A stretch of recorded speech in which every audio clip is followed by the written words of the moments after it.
J'ai offert à ma belle-mère le cadeau parfait pour la fête des mères, puis j'ai observé attentivement son visage lorsqu'elle a compris ce que cela signifiait réellement. Quand papa a épousé Cassandra, j'avais 11 ans.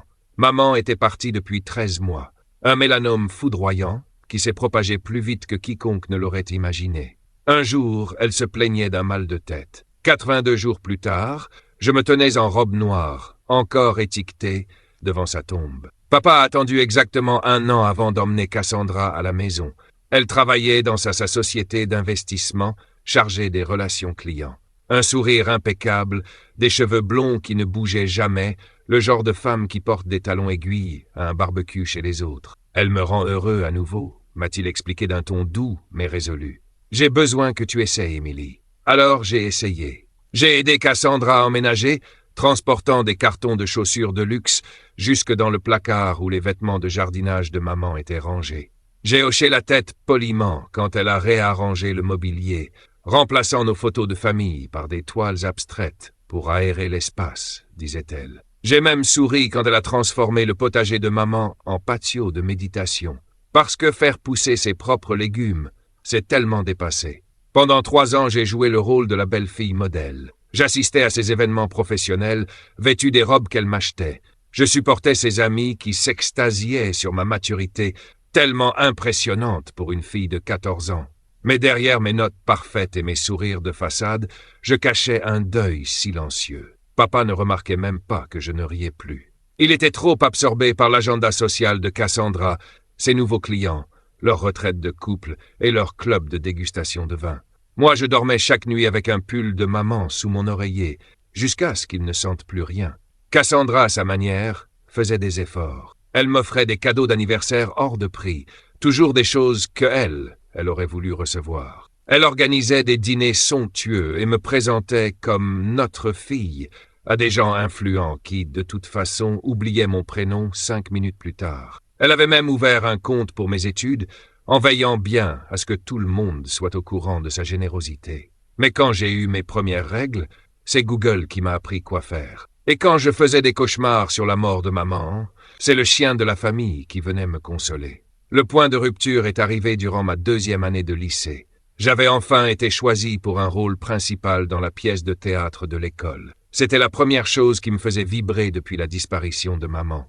La soirée de la première coïncidait avec le gala caritatif de Cassandra. « Évidemment, tu vas devoir annuler ta représentation », a-t-elle déclaré sans lever les yeux de son téléphone. Les Richardson viennent avec leur fils, il est à Princeton. « Des connexions, Emily », a-t-elle soufflé. Papa a tenté de protester, puis s'est tu lorsqu'elle a posé sa main sur son bras. « Ce n'est qu'une pièce de lycée », a-t-il fini par dire. « Il y en aura d'autres. » Je suis monté dans ma chambre et j'ai ressorti la boîte à bijoux ancienne que maman m'avait laissée. À l'intérieur, son alliance, une mèche de mes cheveux de bébé et un journal que je n'avais jamais osé ouvrir, de peur d'y lire ces derniers mots. Cette nuit-là, en larmes, je l'ai lu d'un bout à l'autre. Des souvenirs, des espoirs pour mon avenir, des conseils qu'elle ne pourrait jamais me donner de vive voix. Mais la dernière page, datée de 2 semaines avant sa mort, était différente. « Si tu lis ceci, Emily, il faut que tu saches pour la boîte de dépôt. La clé est collée à l'intérieur de cette couverture. Ce que tu y trouveras changera tout. Je suis tellement désolé. » La clé était minuscule, en argent, avec le nom de la banque gravé dessus. Le lendemain, j'ai séché les cours et me suis rendu à la First National. Le directeur m'a reconnu immédiatement. « Ta mère disait que tu viendrais un jour », m'a-t-il dit en me guidant jusqu'au coffre. À l'intérieur, une clé USB, plusieurs dossiers remplis de documents. Et une lettre adressée à moi, écrite de la main de maman. Ma très chère Emily. À présent, Cassandra a probablement pris toute la place dans vos vies, mais je la connais depuis des années. J'ai lu la lettre 2 fois, les mains tremblantes. Maman avait découvert la liaison entre papa et Cassandra 6 mois avant son diagnostic. Elle avait engagé un détective privé qui avait tout consigné. Des reçus d'hôtel, des échanges de messages, des photos d'eux ensemble. Pendant que maman venait me chercher au foot, le rapport était minutieux. Des clichés d'eux entrant dans des hôtels, dans 3 villes différentes. Des captures de textos qui m'ont retourné l'estomac. Elle emmène Emily chez sa mère ce week-end. Viens, t'imagines quand on se souhaite juste qu'elle disparaisse.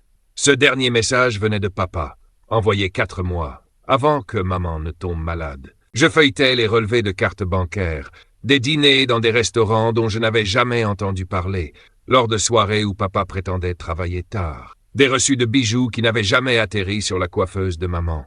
Un contrat de location pour un appartement en centre-ville, totalement absent de nos archives familiales. Mais ce n'était que le début. Les dossiers contenaient aussi des relevés financiers prouvant que papa et Cassandra avaient méthodiquement détourné des fonds issus du trust familial de maman. De l'argent qui m'était destiné, transféré discrètement vers des comptes offshore. Ils préparaient ça depuis des années, attendant le moment parfait.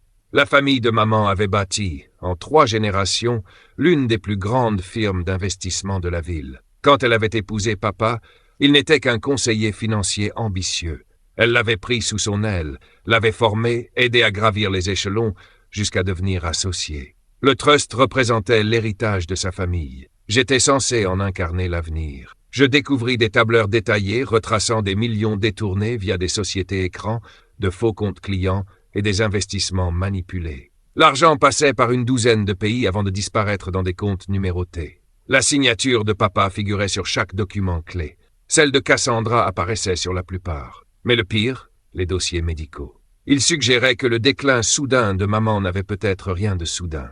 Des résultats d'analyse étranges, des ordonnances inhabituelles, des rapports toxicologiques qu'elle avait fait établir en secret lorsqu'elle avait commencé à se méfier. « J'ai commencé à me sentir mal après notre dîner d'anniversaire », écrivait-elle. D'abord fatiguée, puis de plus en plus malade. Les médecins ne comprenaient pas mes symptômes. J'ai fini par remarquer que cela n'arrivait qu'après les repas que Thomas me préparait spécialement. Des analyses capillaires révélaient des taux élevés de métaux lourds, compatibles avec un empoisonnement prolongé. Des tests effectués sur des aliments de notre cuisine. Des notes issues de consultations avec 3 spécialistes différents, tous interpellés par l'évolution inhabituelle de sa maladie. « Je ne peux rien prouver », ajoutait maman, « et au moment où tu liras ceci, il sera trop tard pour moi. Mais je ne pouvais pas te laisser sans protection. » La dernière page exposait son plan secret, un second trust dissimulé créé à mon nom.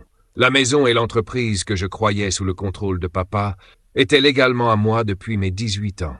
2 semaines avant sa mort, maman avait modifié son testament. Elle avait travaillé avec des avocats dont papa ignorait l'existence. « J'ai veillé à ce qui t'appartient vraiment le reste », concluait-elle. « Les fiduciaires te contacteront automatiquement le jour de ton 18e anniversaire. Mais si tu trouves cette lettre avant, tu peux les joindre grâce aux informations dans l'enveloppe jointe. Ils sont prêts, quand tu le seras. » Je suis resté des heures dans la salle privée de la banque, absorbant chaque mot, chaque chiffre. Quand j'en suis ressorti, je n'étais plus la même. Le chagrin et la confusion qui m'avaient défini pendant 3 longues années s'étaient cristallisés en quelque chose de plus dur, de plus froid, de plus tranchant. Je n'ai pas confronté papa. Je ne me suis pas enfui. Je n'ai pas appelé la police. J'ai fait bien plus effrayant. Je suis devenu la fille parfaite. Pendant 2 ans, j'ai joué mon rôle à la perfection. Excellence scolaire. Club recommandé par Cassandra. Présence irréprochable à toutes les soirées d'entreprise, aussi ennuyeuses soient-elles. Toujours bien habillé, toujours les bons mots. Jamais le moindre indice que je savais. La nuit, je documentais méticuleusement leur magouille. Chaque fois que papa mentionnait un client difficile ou une stratégie d'investissement complexe pendant le dîner, je faisais des recherches. Je retraçais l'argent dans leur labyrinthe de sociétés fictives. Je créais mes propres tableurs, affinant le travail de maman. Ma chambre était devenue mon centre de commandement. Derrière ma bibliothèque, j'avais installé un coffre-fort caché. J'y conservais des copies de tous les documents. J'enregistrais les conversations des repas de famille. Je photographiais les papiers que papa ramenait et laissait traîner sur son bureau, convaincu que sa fille de 16 ans ne comprendrait jamais leur portée. 6 mois après avoir découvert la lettre de maman, je me sentais prête à contacter les fiduciaires. L'enveloppe contenait 3 cartes de visite, un expert comptable judiciaire, une avocate spécialisée dans les crimes financiers et un juge à la retraite, le plus proche ami du père de maman. Je les ai rencontrés un samedi, chez le juge. Officiellement, j'étais à un entraînement de débat. Je leur avais tout raconté au téléphone, mais voir leur visage lorsqu'ils ont tenu les preuves entre leurs mains, c'est autre chose. L'expert comptable a fermé les yeux, accablé. L'avocate a juré à voix basse. Le juge m'a regardé avec un mélange de tristesse et de colère glacée. « Ta mère était l'une des personnes les plus remarquables que j'ai jamais connues, dit-il. Qu'est-ce que tu veux faire, Émilie ?» Cela faisait des mois que j'examinais mes options. J'aurais pu tout révéler immédiatement, envoyer papa et Cassandra en prison. J'aurais pu fuir, attendre d'avoir 18 ans pour réclamer mon héritage. J'aurais pu les affronter, les forcer à regarder la vérité en face, à payer pour leurs actes. Mais j'ai choisi une autre voie, celle que maman avait commencée. Une justice méthodique, précise. Je veux t'apprendre, leur ai-je dit. Le business, la finance, le droit, la gestion d'entreprise. Je veux être prête le jour où je récupérerai tout. Le juge avait hoché la tête, comme s'il s'y attendait. Votre mère avait dit que vous choisiriez ce chemin, m'a-t-il confié. Elle nous a laissé des instructions au cas où.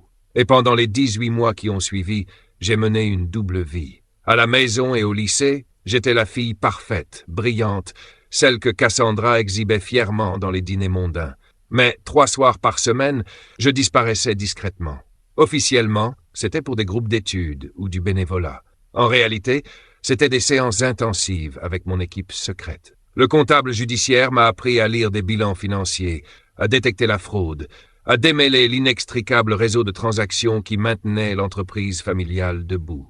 L'avocat, lui, m'a formé au droit des affaires, aux contrats, aux failles légales que je pourrais un jour exploiter pour reprendre le contrôle. Quant au juge, il m'a présenté à ses contacts dans les milieux bancaires, de l'investissement et de la régulation. Des gens qui avaient respecté ma mère et qui étaient dégoûtés de ce qu'on avait fait à sa société. Parallèlement, je travaillais avec les avocats de maman. On préparait tout, le fonds fiduciaire, les preuves, le plan. J'ai été diplômé du lycée à 16 ans, avec un an d'avance. Papa et Cassandra étaient fous de joie. Leur petite prodige allait intégrer Yale, avec une bourse complète. Ce qu'ils ignoraient, c'est que je suivais également des cours de finance et de gestion en ligne. J'apprenais tout sur la société de papa, y compris les comptes qu'il pensait avoir dissimulés. « On est tellement fiers de toi », m'a dit papa lors de ma petite fête de fin d'année, entouré uniquement de la famille et de quelques amis proches à eux. Aucun camarade de classe, personne qui me connaissait vraiment. « Tu as dépassé toutes nos espérances », ajoutait Cassandra, le bras posé sur mon épaule, juste pour la photo qu'ils avaient payé un professionnel pour prendre. Admission anticipée à Yale. Le conseil d'administration est déjà enthousiaste à l'idée de ton avenir dans l'entreprise.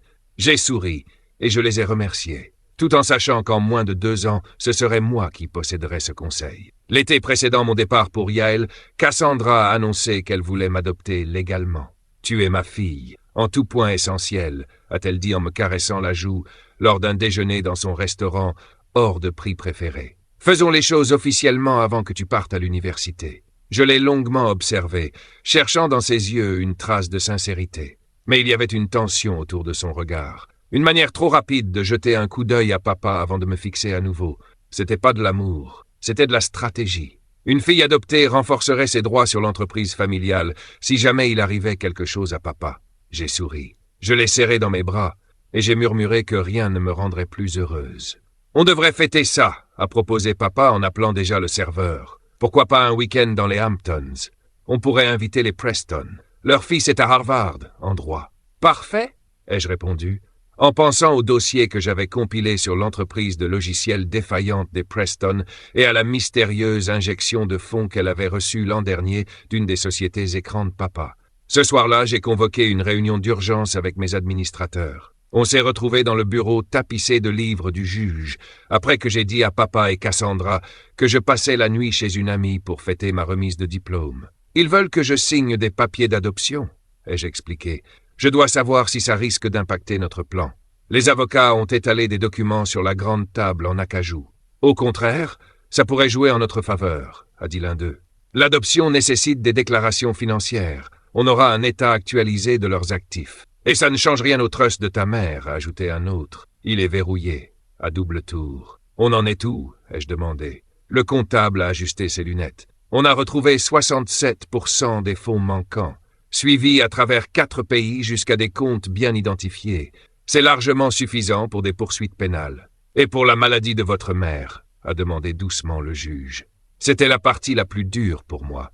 Imaginez que papa n'avait pas seulement trahi maman, mais qu'il l'avait peut-être empoisonné. Les experts médicaux qu'on avait consultés n'avaient pas pu prouver un meurtre de manière formelle, mais les indices étaient suffisamment troublants pour justifier une enquête. On garde ça à part pour l'instant, ai-je décidé. Une bataille à la fois. Alors que je me préparais à partir, le juge m'a tendu un petit paquet soigneusement emballé. « Ta mère a laissé ça, avec des consignes précises, à te remettre quand tu serais prête à avancer. À l'intérieur, un stylo Montblanc vintage ayant appartenu à mon grand-père. Elle l'a utilisé pour signer sa première grande acquisition, m'a dit le juge. Elle voulait que tu l'aies quand tu serais prête à reprendre ce qui te revient. Depuis ce soir-là, je ne me suis plus jamais séparé de ce stylo. Un talisman, une promesse. 2 semaines plus tard, le jour de la fête des mères arriva. Cassandra avait toujours adoré en faire tout un spectacle. Brunch hors de prix, photographe professionnel pour immortaliser son lien merveilleux avec moi, qu'elle s'empressait ensuite de publier sur les réseaux sociaux. Cette année, elle avait organisé une garden party pour une trentaine de leurs amis les plus proches. L'annonce de mon adoption devait en être le point culminant. La semaine précédente, je l'avais passé à préparer méticuleusement mon cadeau, travaillant tard dans ma chambre, compilant des documents, classant des preuves, peaufinant chaque détail de ma présentation. L'ironie ne m'échappait pas. C'était, de loin, le cadeau le plus réfléchi que je lui avais jamais offert. Le matin de la fête se leva sous un soleil doux et un ciel clair, un temps parfait pour l'événement savamment mis en scène par Cassandra. Les traiteurs arrivèrent à 7 heures, suivis des fleuristes, des organisateurs et d'une petite armée de personnel, transformant notre jardin en un lieu chic et lisse, bien loin du fouillis sauvage que maman avait tant aimé. Je trouvais Cassandra dans son dressing, entourée d'une montagne de robes refusées. « Alors, tu préfères laquelle ?» demanda-t-elle en brandissant 2 robes crème, pratiquement identiques. « La Chanel », répondis-je, notant comme elle écarta aussitôt la Dior que j'avais choisie. « J'ai quelque chose de spécial pour toi », ajoutai-je, en lui tendant une boîte soigneusement emballée, ornée d'un nœud argenté. « Oh, tu n'aurais pas dû, dit-elle, presque sincèrement étonnée. Nous savions toutes les deux que je ne lui avais jamais offert de cadeau pour la fête des mères auparavant. Je voulais le faire pour l'annonce d'aujourd'hui. Elle posa la boîte de côté. Je l'ouvrirai plus tard, pendant la fête. Ce sera plus marquant. J'aimerais que tu l'ouvres maintenant, insistai-je. C'est personnel. Un léger changement dans mon ton la fit hésiter. Elle scruta mon visage, puis attrapa la boîte. À l'intérieur, un livre relié sur mesure, dont la couverture portait en lettres dorées « La gratitude d'une fille ». « Oh, Émilie !» souffla-t-elle, s'attendant visiblement à un recueil de photos tendres et d'hommages larmoyants. Ses mains tremblaient légèrement lorsqu'elle l'ouvrit. La première page montrait une photo de maman rayonnante avant la maladie. « Qu'est-ce que c'est ?» demanda-t-elle d'une voix tendue. « Continue », répondis-je doucement. « Ça devient encore plus intéressant. » Page après page, le livre retraçait l'histoire que maman m'avait laissée. Factures d'hôtel, relevés bancaires, rapports médicaux, chaque élément accompagné de mes annotations méticuleuses. Je l'observais tourner les pages, son visage se transformant peu à peu. La confusion fit place à la stupeur, puis à la colère, et enfin à la peur. Lorsqu'elle atteignit la section sur les fonds détournés du trust, son maquillage commençait à couler sous la sueur qui perlait sur son front. « C'est absurde », murmura-t-elle, tout en continuant à tourner les pages, incapable de s'arrêter. Dans la dernière partie, les détails du trust restructuré, les procédures judiciaires déjà engagées, et un rendez-vous prévu pour le lendemain avec la division des crimes financiers du FBI. Ces comptes offshore que toi et papa avaient ouverts, lançai-je d'un ton léger en m'asseyant sur le rebord de sa coiffeuse. Ils ne sont pas aussi intraçables que vous le pensiez. Tu savais que 17 pays avaient signé de nouveaux accords sur la transparence bancaire ces 5 dernières années?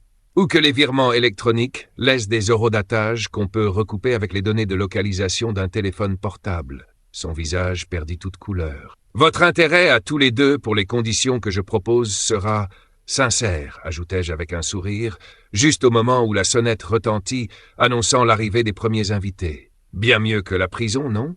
Elle se leva d'un bond, renversant sa mimosa. « Espèce de petite ingrate !» Doucement, soufflai-je. « Tes invités te regardent, et je n'ai pas encore décidé si je vais leur lire le chapitre 3. » Elle baissa les yeux vers le livre, resté ouvert sur une page montrant ses messages envoyés à papa la semaine où maman était hospitalisée. Des messages où elle se plaignait que les horaires de visite gâchaient leur réservation au restaurant. « Qu'est-ce que tu veux ?»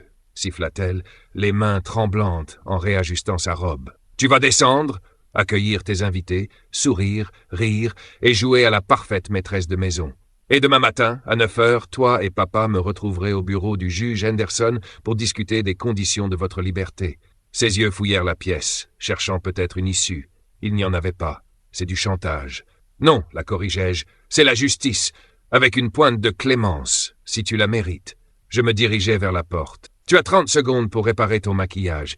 Les gens attendent. » La fête dura 3 longues et douloureuses heures. Cassandra gardait une contenance impeccable, malgré ses mains qui tremblaient et ce sourire figé qui n'atteignait jamais ses yeux. De mon côté, je jouais à la fille adoratrice à la perfection, levant mon verre en son honneur, vantant son influence sur ma vie, guettant chaque frémissement de son visage, à mesure que je lançais des phrases à double sens que nous seuls comprenions. « Émilie est une vraie bénédiction », confia-t-elle à Madame Henderson, l'épouse du juge. « Je ne pourrais pas l'aimer davantage si elle était de mon propre sang.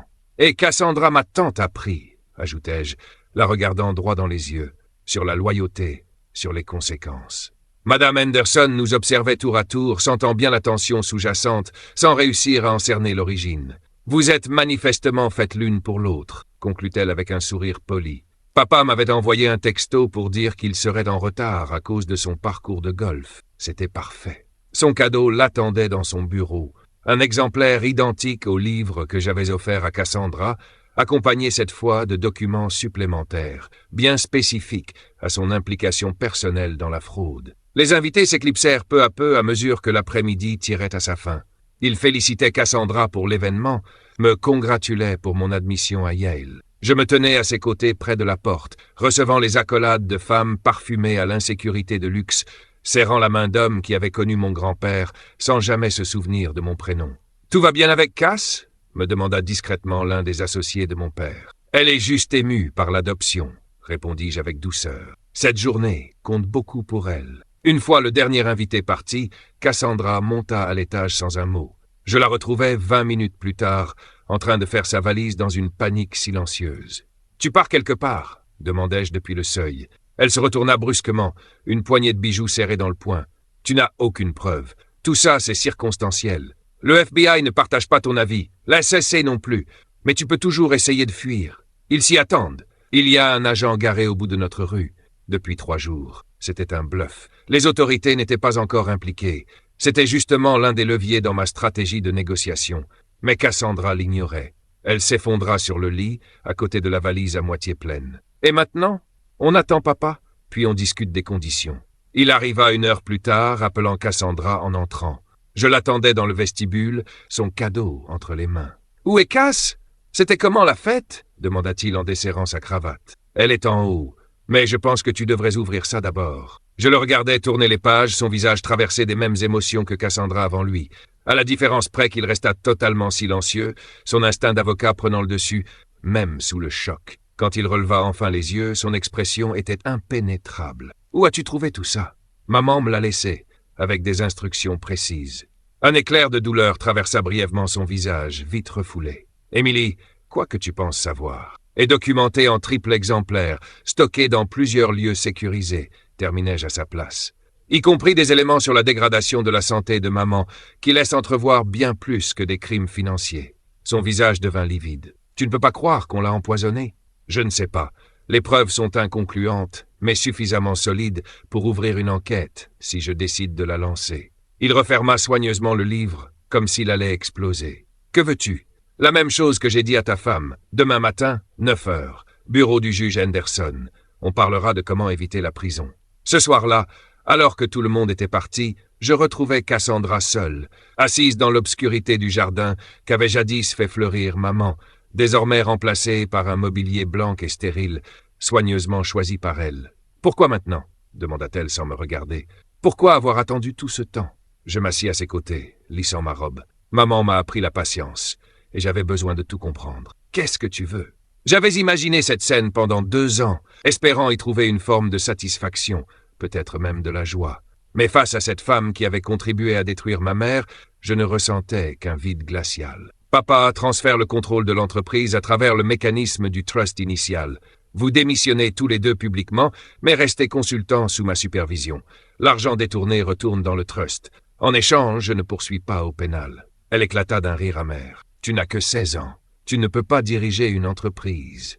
J'en ai presque 17, et une équipe de fiduciaires choisie par maman m'attendait depuis ce jour. Je me prépare à ça depuis la moitié de ma vie. Les pas lourds de papa résonnèrent sur le patio. Cassandra agrippa les accoudoirs du fauteuil. Il n'acceptera jamais. Je me redressai réajustant le collier que maman m'avait laissé. Il a déjà accepté. Regarde ton téléphone. Pendant que nous parlions, papa avait trouvé sa propre copie de mon cadeau de fête des mères. Et son message à Cassandra tenait en 3 mots. Elle sait tout.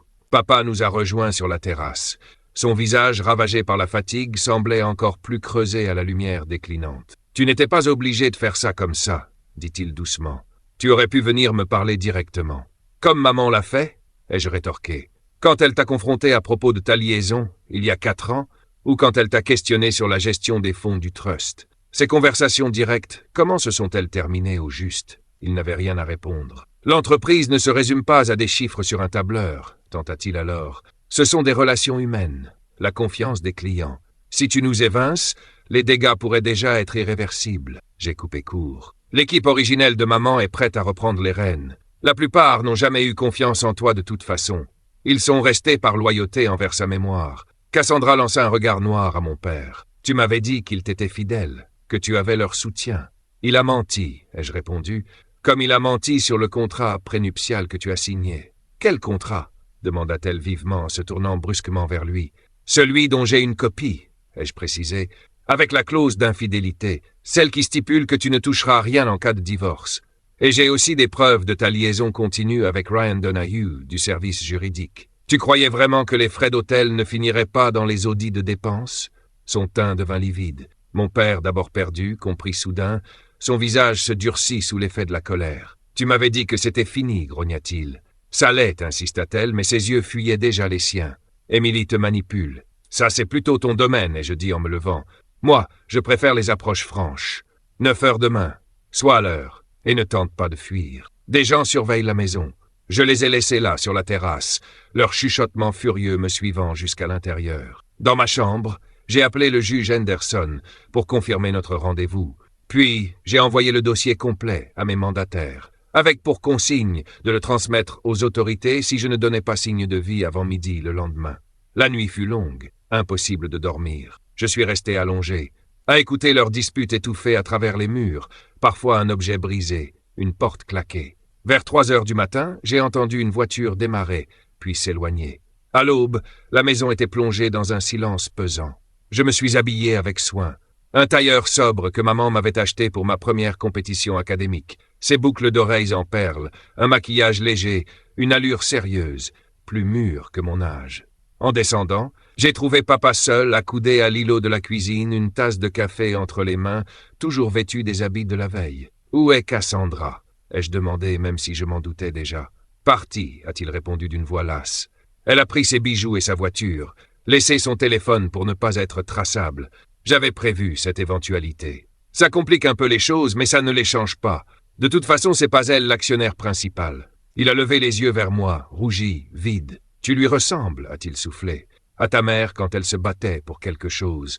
La comparaison m'a à la fois réchauffé le cœur et brisé. Il est temps. Le juge déteste les retards. La réunion a été brève, mais exhaustive. Privé de son assurance habituelle, mon père a signé tous les documents sans broncher. Procuration, transfert des droits de vote, lettre de démission. Le juge Henderson l'a guidé, implacable. Sa voix restait neutre, mais ses yeux étaient durs. Vous comprenez que ces termes ne tiennent que si vous coopérez pleinement avec l'équipe chargée de la récupération des actifs? Toute tentative de dissimulation ou d'obstruction déclenchera les plaintes pénales déjà prêtes. Papa a acquiescé mécaniquement. Et l'annonce publique de la transition reprendra la formulation fournie, évoquant un passage de témoin familial et un hommage à l'héritage de Catherine. Nouveau hochement de tête, signé ici et là, initial sur ces pages. Quand ce fut terminé, le juge glissa un dernier document devant lui. Celui-ci stipule que vous ne contacterez pas directement Émilie avant ses 18 ans. Toute communication passera par mon bureau ou par les mandataires. Mon père a relevé brusquement la tête. « Quoi? C'est ma fille? Vous ne pouvez pas. Signe, ai-je dit calmement, ou je rends public les éléments médicaux. » Sa main tremblait tandis qu'il signait avec le Mont Blanc de maman que j'avais apporté exprès pour l'occasion.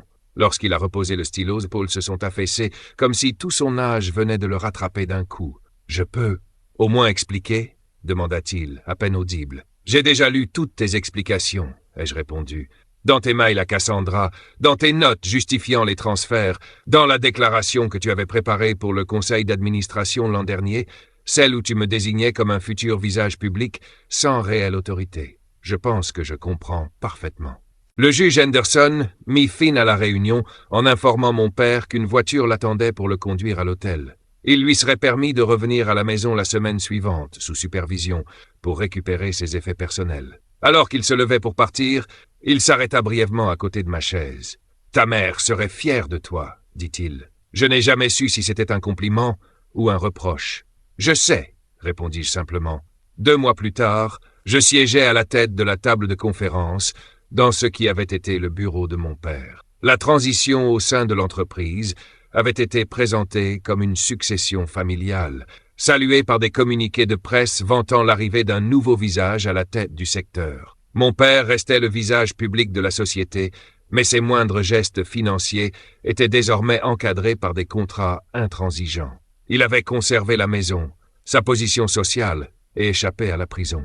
En échange, j'avais obtenu ce qui me revenait de droit, ainsi que sa soumission complète à des bilans trimestriels où j'examinais chaque aspect de sa vie professionnelle. Les administrateurs avaient formé mon équipe exécutive, m'aidant à prendre les décisions cruciales pour stabiliser l'entreprise après des années de manipulation paternelle. J'avais différé Yael d'1 an, préférant une immersion pratique dans les affaires. Cassandra réapparut à Miami 3 semaines après sa fuite. Le FBI l'arrêta alors qu'elle tentait d'accéder à l'un des comptes offshore que nous avions signalés. Elle passa 2 nuits en détention avant que les avocats de mon père négocient sa libération contre sa coopération totale. Elle fut ramenée dans le Connecticut, sous surveillance stricte, logée dans un appartement appartenant à l'entreprise et reléguée à un poste de liaison client, avec un pouvoir extrêmement limité. Le contrat prénuptial que j'avais mentionné s'avéra prophétique.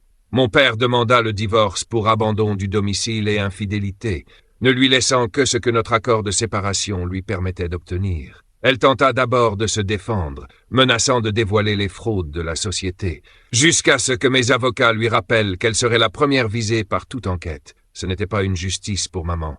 Rien ne pourrait l'être. Mais c'était le début de quelque chose qu'elle avait toujours voulu pour moi. Le contrôle de mon avenir, la protection de l'héritage qu'elle avait bâti, et la responsabilité, enfin, pour ceux qui l'avaient trahi. En silence, je poursuivais la quête de preuves concrètes sur la maladie de maman. J'avais engagé des spécialistes pour réexaminer les échantillons de tissus conservés par l'hôpital, lancer de nouveaux tests sur des objets de sa coiffeuse que j'avais soigneusement préservés, interroger le personnel médical qui l'avait suivi. Mais les résultats restaient désespérément flous. Des schémas suspects, oui, mais aucune preuve irréfutable. Mon père niait toute implication de ce côté-là, même lors de réunions privées avec ses avocats où il reconnaissait tout le reste. Le cancer était réel, affirmait-il. Je n'ai jamais touché à ses médicaments, jamais altéré sa nourriture. Je voulais qu'elle disparaisse. Oui, je suis coupable de l'avoir souhaité, mais pas d'y avoir contribué. Je ne savais pas si je devais le croire. Une part de moi avait besoin qu'il soit coupable de tout, qu'il soit un monstre intégral, que je puisse détruire sans la moindre hésitation. Mais une autre espérait désespérément qu'il n'ait pas franchi cette ligne-là, qu'il subsiste quelque part un minuscule fragment de ce père que j'avais un jour aimé. Sous la nouvelle direction, l'entreprise prospéra. Nous avons démantelé les montages complexes mis en place par mon père, récupéré la majeure partie des fonds détournés, rebâti la confiance des clients que ces raccourcis avaient trahis. Je travaillais 16 heures par jour, dormant plus souvent sur le canapé du bureau qu'à la maison. Maison. Ce mot ne voulait plus rien dire. 6 mois après avoir pris les rênes, je vendis la demeure familiale et emménageai dans un appartement en centre-ville à 2 pas du siège.